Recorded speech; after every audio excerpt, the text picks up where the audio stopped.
श्रोता मित्र, वेद पाठशाला की अगली कक्षा में आपका स्वागत है। यह संपूर्ण पवित्र शास्त्र का सर्वेक्षण है। हमारे सर्वेक्षण ने हमें पुराने नियम के सर्वेक्षण के बाद नए नियम के पौलुस की पत्रियों तक ले आया है। यदि आपने हाल ही में इस कक्षा में भाग लिया है तो ये न समझें कि आपने देरी से इस कक्षा में भाग लिया है। परमेश्वर के वचन के अध्ययन में कभी भी देरी नहीं होती। इस अध्ययन में हम फिर से दूसरे कुरिन्थियों की पत्री पर ध्यान करेंगे। यदि आपके पास अभी पवित्र शास्त्र है तो कृपया दूसरा कुरिन्थियों के 8वें अध्याय व 9वें अध्याय को खोल लें। मैं फिर से आपको स्मरण दिला दूं कि इस पत्री में मैं आपको इसका परिचय व रूपरेखा दे रहा हूं। इस पत्री में और भी सुंदर सच्चाइयां हैं जिन्हें मैं नहीं बताता। कभी कभी लोग मुझसे कहते हैं, आपने इस पुस्तक से मेरे पसंद के पद को छोड़ दिया। हाँ, यह सत्य है कि इस पत्री में अनेक सुंदर व अच्छे लेखांश हैं जिन्हें मैं सबको नहीं ले रहा हूँ, क्योंकि मैं चाहता हूँ कि आपके इस पत्री के महत्व को व रूपरेखा को ही मैं आपके सामने प्रस्तुत करूं। मित्र, जैसे हम इस पत्री के 8वें व 9वें अध्याय में आते हैं तो हम इस पत्री के व्यवहारिक विषय में आते हैं। इसके पहले कि हम इस अध्याय को देखें, आइए मैं आपको इस पत्री के कुछ महान लेखांशों का अध्ययन करा दूं।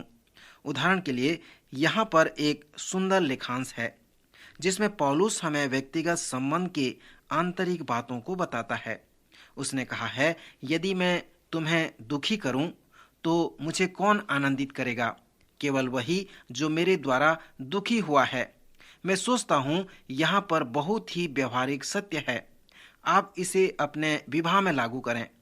कभी कभी यह किसी मनुष्य के लिए आशीष का कारण होता है कि जब वह सुबह अपने घर से उठकर कार्य में जाता है। यह प्रायः उसके पत्नी के लिए भी यह एक महान आशीष का कारण होता है। सो जिसे आप दुखी करते हैं उसी के द्वारा आनंदित किए जाते हैं।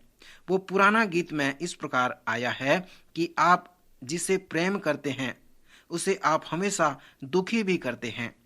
6वें अध्याय के अंत में पौलुस पृथक्करण, पक्षपात, भेदभाव के विषय में शिक्षा देता है और कहता है कि अविश्वासियों के साथ असमान जुए में न जूतो, क्योंकि विश्वासी के साथ अविश्वासी का क्या नाता, धार्मिकता और अधर्म का क्या मेल जोल।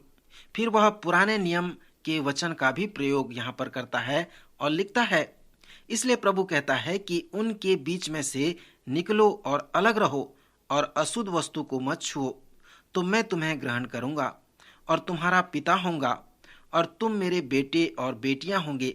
सो पौलुस यहाँ पर कहता है कि अविश्वासियों से अपने आप को अलग रखो। पर यदि आप इस प्रकार करेंगे तो आप संपूर्ण जगत में नहीं पहुंच पाएंगे। पौलुस के कहने का तात्पर्य यह है कि तुम उनसे अलग प्रकार का जीवन व्यतीत करो। उस सच्चाई को कभी न भूलो कि आप उनसे अलग हो, बदले हुए नया जन्म पाए हुए लोग हो। तुम्हारा एक पैर स्वर्ग में है, तुम्हारे पास मन फिराव का अनुभव है, जंगल का अनुभव है, स्वर्गीय स्थानों का अनुभव है। सो उन अन्य लोगों की तरह तुम्हारा जीवन, तुम्हारा चाल चलन अलग प्रकार का है। श्रोता, इस पत्री के 8वें व 9वें अध्याय को जब आप पढ़ेंगे तो आप पवित्र शास्त्र के इन महान अध्यायों से भंडारीपन के विषय में भी पढ़ेंगे। भंडारीपन एक लोकप्रिय विषय नहीं है। जब मैं 25 वर्ष का था तभी से मैंने अपनी सेवकाई प्रारंभ की थी। उस समय मैंने कहा था कि मैं पैसों के ऊपर अपना संदेश कभी नहीं दूंगा, क्योंकि मैंने सुना था कि जब एक पास्टर ने पैसा के ऊपर प्रचार किया था तो लोग चर्च आना ही बंद कर दिए थे। सो मैंने कहा कि मैं पैसा के ऊपर कभी प्रचार नहीं करूंगा, क्योंकि मैंने सीखा है कि पास्टर होने के नाते मैं उनका उत्तरदायित्व व्यक्ति हूँ, उनका चरवाहा हूँ। पवित्र शास्त्र बताता है कि आत्मिक व्यक्ति का भंडारीपन उसके विश्वास योग्यता या अविश्वास योग्यता पर निर्भर करता है। लूका के 16वें अध्याय में प्रभु ने उस अधर्मी भंडारी के विषय में दृष्टांत दिया है कि यदि आप थोड़े में विश्वास योग्य नहीं हैं तो परमेश्वर आपको आशीषित नहीं करेगा, वह उन सभी आशीषों को आपसे छीन लेगा। मेरे चर्च के खजांची ने एक बार मुझसे कहा कि मैं भंडारीपन या दान देने के विषय में प्रचार करूं और लोगों को देने के लिए प्रेरित करूं, क्योंकि लोग एक रुपया भी प्रभु के लिए देना नहीं चाहते थे। सो मैंने कई बार इसके विषय में प्रचार किया। यदि आप भंडारीपन के विषय में प्रचार करना चाहते हैं तो इन दोनों अध्याय से बढ़कर और कोई अध्याय आप प्राप्त नहीं करेंगे।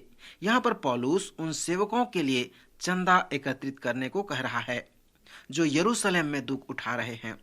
वे यहूदी संत हैं, पवित्र लोग हैं। ये वे संत हैं जिन्हें पौलुस ने उस समय सताया था जब वह एक मसीही विरोधी था, और ऐसा लगता है कि इसी कारण पौलुस को बड़ा दुख था, उनके लिए एक बोझ था, उन पर तरस खाता था और उनकी सहायता करना चाहता था, क्योंकि पहले उसने उन लोगों को सताया था। प्रायः पौलुस की सेवकाई यूनानियों के मध्य थी। कुरिन्थ, इफिसुस और कुलुस्यु के विश्वासी प्रायः यूनानी थे। पौलुस एक गैर यहूदी संसार का एक महान प्रचारक था, पर वह संपूर्ण गैर यहूदी लोगों के पास जाकर एक महान प्रचार का कार्य किया और उन यहूदी सेवकों के लिए दान एकत्रित करने लगा जो यरूशलेम में दुख सह रहे थे। पौलुस कुरिन्थ के लोगों को भी उस दान में शामिल करना चाहता था। इसलिए 8वें और 9वें अध्याय में पौलुस ने कुरिन्थियों को दान के विषय में शिक्षा दिया है। श्रोता मित्र, इसके पहले कि मैं इन 2 अध्यायों का सार प्रस्तुत करूं, मैं इसके कुछ पदों को आपके सामने पढ़ना चाहूंगा ताकि आप जान सकें कि पौलुस अनेक क्षेत्र में महान सेवक है। इफिसुस के बाद वह फिलिप्पी शहर में जाता है क्योंकि वह उस समय संकट में था और फिलिप्पी की कलीसिया उसके पक्ष में थे। वे निरंतर उसकी सहायता किया करते थे। सो पौलुस ने कुरिन्थियों से इस प्रकार लिखकर कहा, मैंने और कलीसियाओं को लूटा, अर्थात मैंने उनसे मजदूरी ली ताकि मैं तुम्हारी सेवा करूं।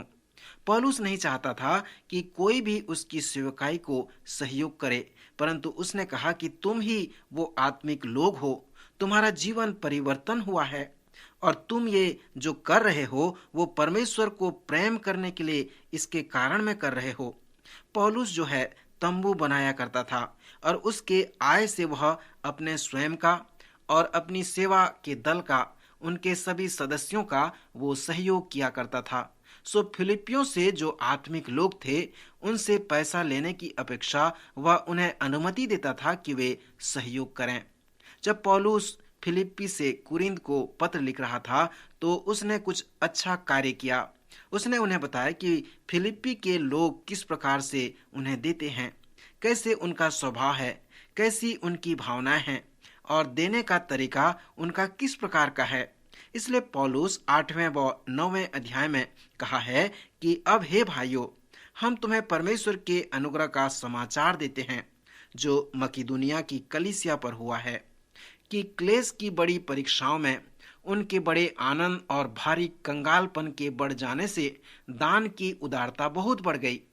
और उनके विषय में मेरी यह गवाही है कि उन्होंने अपनी सामर्थ भर बनन सामर्थ से बाहर मन से भी दिया है और इस दान में और पवित्र लोगों की सेवा में भागी होने के अनुग्रह के विषय में हमसे बार बार बहुत विनती की, और जैसी हमने आशा की थी वैसी ही नहीं, वरन उन्होंने प्रभु को फिर परमेश्वर की इच्छा से हमको भी अपने तई दे दिया। इसलिए हमने तीतुस को समझाया कि जैसा उसने पहले आरंभ में किया था वैसा ही तुम्हारे बीच में इस दान के काम को पूरा भी कर लो। सो अब वह कुरिन्थ को उस चित्र में लेकर आता है और फिर कहता है कि जैसे हर बात में अर्थात विश्वास, वचन, ज्ञान और सब प्रकार के यत्न में और उस प्रेम में जो हम से रखते हो बढ़ते जाते हो, वैसे ही इस दान के काम में बढ़ते जाओ। मैं आज्ञा की रीति पर तो नहीं, परंतु औरों के उत्साह से तुम्हारे प्रेम की सच्चाई को परखने के लिए कहता हूँ। यहाँ पर एक महान पद है जो इस संदर्भ में से बाहर आता है, अर्थात तुम हमारे प्रभु यीशु मसीह का अनुग्रह जानते हो कि वह धनी होकर भी हमारे लिए कंगाल हो गया, ताकि उसके कंगाल हो जाने से तुम धनी हो जाओ। और इस बात में मेरा विचार यही है, क्योंकि यह तुम्हारे लिए अच्छा है, जो 1 वर्ष से न तो केवल इस काम को करने में ही, परंतु इस बात के चाहने में भी प्रथम हुए थे। इसलिए अब यह काम पूरा करो कि जैसा इच्छा करने में तुम तैयार थे, वैसा ही अपनी अपनी पूंजी के अनुसार उसे पूरा भी करो, क्योंकि यदि मन की तैयारी हो तो दान उसके अनुसार ग्रहण भी होता है, जो उसके पास है, न कि उसके अनुसार जो उसके पास नहीं है।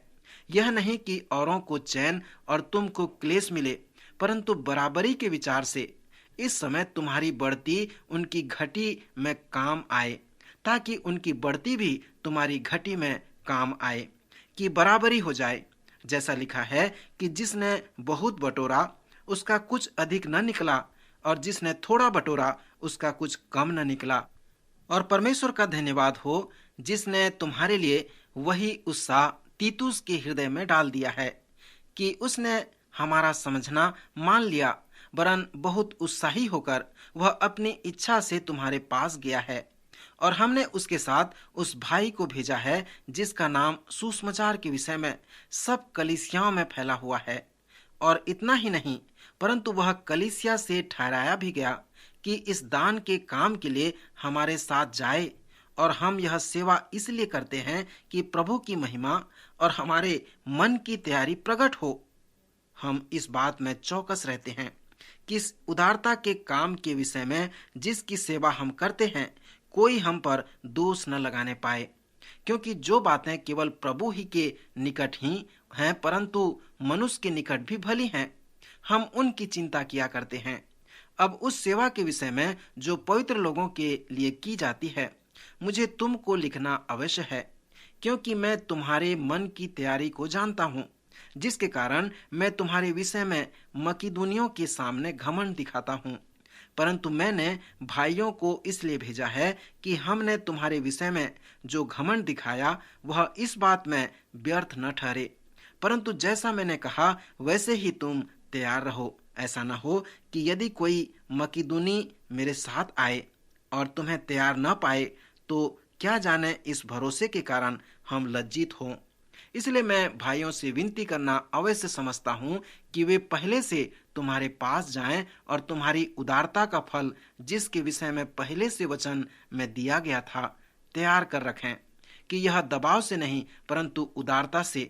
श्रोता मित्र, ये दोनों अध्याय भंडारीपन के विषय में सुंदर अध्याय हैं, क्योंकि ये हमें हमारे भंडारीपन के सिद्धांत के विषय में बताते हैं। पौलुस ने कहा है, वे सर्वप्रथम अपने आप को परमेश्वर को दे दिए, फिर उन्होंने हमें दिया और परमेश्वर की इच्छा से दिया। जैसे मैंने कहा कि पौलुस लोगों से तब तक दान नहीं लेता था जब तक उन्हें पहले से न मिल लेता था। सो उन्होंने पहले प्रभु को, फिर परमेश्वर की इच्छा से हमको भी अपने तई दे दिया। उन्होंने अपनी सामर्थ भर, वरन सामर्थ से भी बाहर मन से दिया। सो यह पौलुस के लिए गवाही का कारण था। वह लोगों को कभी भी मजबूर नहीं किया करता था कि ये दो या वो करो। जब उसने फिलेमोन को लिखा तब और विनती किया कि वह उसे स्वतंत्र करे। मैं सोचता हूँ कि पौलुस के लिए सांकल्पिक शक्ति बहुत महत्वपूर्ण था। उसने कहा है कि देना ऐसा है कि जैसे कुछ लोग कहते हैं कि यह स्वतंत्र इच्छा से दान करना हो। परमेश्वर हर्ष से देने वाले से प्रेम रखता है, न कि कूड़ कूड़ के और न दबाव से। सो उन्होंने उदारता से दिया, जिसमें हम ये जान सकते हैं कि भंडारीपन का सिद्धांत क्या हो सकता है। जब कोई उदारता से देता है तो पहली बात जो आप सोचते हैं कि किन क्षेत्रों में वह धनी है, यह उनके लिए देना कठिन नहीं है। परंतु पौलुस इस प्रकार कहता है कि क्लेश की बड़ी परीक्षा में उनके बड़े आनंद और भारी कंगालपन के बढ़ जाने से उनकी उदारता बहुत बढ़ गई। मित्रों, यहाँ पर हम देखते हैं कि उनके पास गरीबी है, क्लेश व परीक्षा है, कंगालपन है। सो उन्होंने ये नहीं कहा कि ऐसे समय में हम दान नहीं दे सकते, परंतु ऐसे समय में उनकी उदारता और बढ़ गई। अब यह उनके देने की क्षमता के विषय प्रश्न को उत्पन्न करता है। यहाँ पर पौलुस फिर से इस प्रकार कहता है कि उन्होंने अपनी सामर्थ भर, वरन अपनी सामर्थ से भी बाहर मन से दिया। क्या आपने कभी इस पर विचार किया कि किस प्रकार सामर्थ से उसके बाहर मन से दिया जाता है। पौलुस ने कहा कि उनके पास जो कुछ भी था उनका दान उससे ही आधारित था। ऐसा नहीं कि उनके पास जो नहीं था।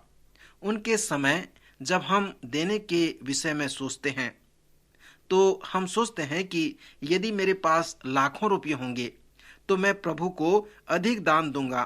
परंतु देखें कि आपका भंडारीपन यहाँ आपके पास जो कुछ नहीं है उससे यह आधारित नहीं है, परंतु आपके पास जो है उससे आपका भंडारीपन आधारित होता है। फिलिपियों के विश्वासी देने के विषय में कुरिन्थ व हमारे लिए एक नमूना है। उन्होंने अपनी सामर्थ्य से भी बाहर मन से दिया। मित्र, अब आप इसे कैसे कर सकते हैं? मैं कुछ ऐसे लोगों को जानता हूं जो इस भंडारीपन के नमूने का अभ्यास करते हैं। पति व पत्नी एक साथ बैठ जाते हैं, अपने आय को देखते हैं और फिर निर्णय करते हैं कि वे अपने परमेश्वर को इस वर्ष क्या देना चाहेंगे। आइए इसे इस प्रकार कहें कि उन्होंने ये निर्णय किया कि वे परमेश्वर को 5,000 रुपये देंगे। फिर उन्होंने प्रार्थना किया और परमेश्वर के कार्य को देखने लगे। फिर अगला 5,000 रुपया आकस्मिक स्रोत द्वारा उनके पास आ गया। सो यही है वो बात जो अपनी सामर्थ्य से बढ़कर देने की बात है। इसलिए पौलुस इन दोनों अध्याय के प्रारंभ में कुरिन्थ के लोगों से और हमसे भी कहता है, अब हे भाइयों, हम तुम्हें परमेश्वर के उस अनुग्रह का समाचार देते हैं जो मकिदुनिया की कलीसियाओं पर हुआ है। यहाँ पर आप अनुग्रह शब्द को देखें। यूनानी भाषा में अनुग्रह शब्द का अर्थ है हमारे जीवन में परमेश्वर की सामर्थ और परमेश्वर की आशीष। यह आपके परिश्रम या प्रयासों से नहीं है, परंतु यह इसलिए संभव होता है क्योंकि परमेश्वर अनुग्रह आपके जीवन में आया है। इस देने के क्षेत्र में आप परमेश्वर के अनुग्रह को प्रमाणित कर सकते हैं। सो पौलुस जो अनुग्रह के देने के विषय में कहता है वो इसी प्रकार का है। फिर फिलिपियों के देने में एक और समानता भी दिखाई देता है। जब पौलुस लिखता है कि वहां पर एकता होनी चाहिए, उसके कहने का तात्पर्य है कि उनके देने में समानता हो। मुझे नहीं मालूम कि परमेश्वर ने किस प्रकार इसे किया है, परंतु उनकी क्लेश व कंगालपन बढ़ जाने से उनकी उदारता बढ़ गई। प्रत्येक व्यक्ति के पास जो कुछ है उसी के अनुसार वह दान करे। पुराने नियम में 10वां अंश के विषय में एक अनुशासन था और वो इस प्रकार का था कि हमारे पास जो कुछ भी है उसमें से प्रथम 10 चीजें 10वां अंश का अर्थ यही है। परंतु यह मात्र ऐसा ही नहीं है कि हम अपने सभी वस्तुओं का या आय का 10वां भाग उसे दे दें, परंतु हमारे पास जो कुछ भी है उनमें से प्रथम 10 जो सबसे अच्छे हैं उसे हमें परमेश्वर को देना है। यही 10वां अंश है। सो 10वें अंश की जो महत्वपूर्णता यही है। मलाकी के अनुसार यदि वे लोग 10वां अंश रख लेते थे तो वे परमेश्वर को लूटते थे। सो 10वें अंश के अलावा वे और दान देते थे, बलिदान भी चढ़ाते थे। दूसरा शमूएल के अंत में दाऊद ने बलिदान के विषय में इस प्रकार वर्णन किया है, मैं परमेश्वर को इस प्रकार बलिदान नहीं चढ़ाऊंगा जो मेरे लिए कोई मूल्य न रखता हो। बलिदान एक संतुलित या यथानुपात के जैसा है। यदि किसी के पास 10 लाख है और दूसरे के पास केवल 5,000 है तो उनका वार्षिक आय है। यदि वे दोनों 10वां अंश दें तो जिनके पास 10 लाख है वह 1 लाख देगा और अभी भी उसके पास 9 लाख हैं जिससे वह वर्ष भर आनंद मना सकता है। परंतु जिसके पास केवल 5,000 है, जब वह अपना 10वां अंश देगा तो उसे थोड़ा दुख होगा, परंतु जब ये दोनों बलिदान चढ़ाएंगे तो जिसके पास अधिक पैसा है उसे उसका मूल्य अधिक लगेगा। यह उसे दुखित भी कर सकता है क्योंकि अगले व्यक्ति से वह अधिक देने वाला है। सो पुराने नियम में हम इस प्रकार के विषय को देखते हैं।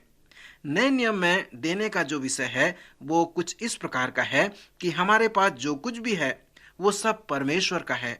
हम उसके एक भंडारी या व्यवस्थापक हैं, परंतु इस भंडारीपन में जो मुख्य विषय है वो इस प्रकार है कि एक दिन आप भंडारी नहीं होंगे और यह वचन सुनने पाएंगे कि आप अपने भंडारीपन का लेखा दो। सो मित्र, आप यहाँ पर देखें कि भंडारीपन केवल 10वां अंश के विषय में नहीं है कि आप 10वां अंश देकर परमेश्वर से अलग हो जाएं, परंतु भंडारीपन कहता है कि आपके पास जो कुछ भी है वो सब परमेश्वर का है। उसने आपको एक व्यवस्थापक या भंडारी होने का जिम्मेदारी सौंपा है। जब आप इस भंडारीपन का लेखा परमेश्वर को देंगे तो विषय ये नहीं होगा कि आपने परमेश्वर को कितना दिया, परंतु विषय ये होगा कि क्यों तुमने अपने आप के लिए इतना अधिक रख छोड़ा और परमेश्वर को थोड़ा दिया। क्यों आपने अपने लिए इतना खर्च कर लिया। फिर विषय उसके व्यवस्था पर आएगा कि आपने परमेश्वर की महिमा के लिए उसको किस प्रकार उपयोग किया, किस प्रकार उसे व्यवस्थित किया और अपने लिए कितना आपने उपयोग किया। परमेश्वर इन सभी बातों का लेखा लेगा, क्योंकि हम जो हैं व्यवस्थापक हैं, भंडारी हैं और हमारे पास जो कुछ भी है वो सब परमेश्वर का है। मित्रों, परमेश्वर इन सभी वस्तुओं से, सभी बातों से वो लेखा लेगा, हिसाब लेगा। क्या आप इस बात के लिए तैयार हैं? फिलिपियों ने कुरिन्थ के लोगों को जो नमूना दिया है वो भंडारीपन के सिद्धांत का समानता है। जिस समानता के विषय में परमेश्वर बताता है वो इस प्रकार है, हमारे पास जो कुछ भी है यदि हम उसके अनुसार देते हैं, न कि जो हमारे पास नहीं है उसके अनुसार, तो परमेश्वर इसमें एक महान समानता के कार्य को करता है। परमेश्वर गरीब विधवाओं के थोड़े से दमड़ी को उस धनवान के हजारों रुपयों से भी अधिक महत्व रखता है और उसे उपयोग करता है। एक बार पास्टर डिक वुडवर्ड एक चर्च बना रहे थे। उसे बनाने के लिए उन्हें पैसों की जरूरत थी, सो उन्होंने चर्च में देने के विषय में प्रचार किया। एक दिन एक व्यक्ति ने आकर मेरे पास अपना चिड़ीमार बंदूक छोड़ दिया और कहा, मैं इसे आपको नहीं वरन परमेश्वर को दे रहा हूँ। सो उसके पास जो कुछ भी था उसने परमेश्वर की सेवा के लिए उसे दे दिया। सो जब पौलुस कहता है तो उसके कहने का तात्पर्य यह था कि आपके पास जो नहीं है उसके अनुसार आप परमेश्वर को न दो, परंतु जो आपके पास है उसके अनुसार आप परमेश्वर को दो। मित्र, यदि आप इस भंडारीपन के विषय में रुचि रखते हैं, इसके विषय में प्रचार करना चाहते हैं या संडे स्कूल में सिखाना चाहते हैं, तो इन दोनों अध्याय पर ध्यान करें, अर्थात 2 कुरिन्थियों के 8वें और 9वें अध्याय पर। जब आप ऐसा करेंगे तो आप जानने पाएंगे कि परमेश्वर के वचन में ये दोनों अध्याय भंडारीपन के विषय में महत्वपूर्ण अध्याय है। इन दोनों अध्याय में पौलुस विश्वासियों को प्रेरित कर रहा है कि वे उन दुखी संतों के लिए, उन पवित्र लोगों के लिए दान दें जो यरूशलेम में हैं। पौलुस कुरिन्थ के विश्वासियों को प्रेरित करता है कि वे इस महान दान में भाग ले लें और यरूशलेम और यहूदिया में जो यहूदी विश्वासी आर्थिक तंगी में हैं उन्हें वे सहायता प्रदान करें। उन्हें देने के लिए चुनौती देने की अपेक्षा वह उन्हें देने के नमूने को बताता है कि फिलिप्पी चर्च के विश्वासी किस प्रकार दान देते हैं। उसने कहा, हे कुरिन्थ के विश्वासी, यदि तुम परमेश्वर के कार्य में सहभागी होना चाहते हो तो भंडारीपन का सिद्धांत यही है जो तुम्हें बताएगा कि कैसे आप एक विश्वास योग्य भंडारी बन सकते हैं। श्रोता मित्र, आप अपने विषय में क्या सोचते हैं? क्या आप ये मानते हैं कि आपके पास जो कुछ भी है वो सब परमेश्वर का है? उसने आपको दिया है और आपसे कहा है कि आप उसके एक अच्छे और विश्वास योग्य भंडारी बने। क्या आप परमेश्वर के कार्य के लिए हर्ष से देते हैं? क्या आप उसे बलिदान स्वरूप देते हैं? परमेश्वर हर्ष से देने वाले से प्रेम रखता है। वचन में हम पढ़ते हैं कि प्रत्येक जन जैसा मन में ठाने वैसा ही दान करे, न कुड़कुड़ के और न दबाव से, क्योंकि परमेश्वर हर्ष से देने वाले से प्रेम रखता है। मित्र, यदि आपके पास अधिक नहीं है तो परमेश्वर जानता है वह आपसे उतना आशा नहीं करेगा, परंतु आपके पास जो कुछ भी है उसमें आप विश्वास योग्य रहें, तब परमेश्वर आपको आशीष देगा, क्योंकि यही उसकी प्रतिज्ञा है। इस विषय से संबंधित और भी बहुत बातें हैं जिसे मैं अगले कार्यक्रम में आपको बताऊंगा, परंतु आप 2 कुरिन्थियों के इन दोनों अध्याय को बड़े ध्यान से पढ़ें। ये आपको बताएंगे कि कैसे आप सभी बातों में, विशेषकर भंडारीपन के विषय में विश्वास योग्य रह सकते हैं। परमेश्वर हम सब की सहायता करे कि हम परमेश्वर द्वारा दिए गए सभी आशीषों के लिए विश्वास योग्य बने रहें। प्रभु इन वचनों द्वारा आपको आशीष दे। आपकी रक्षा करे।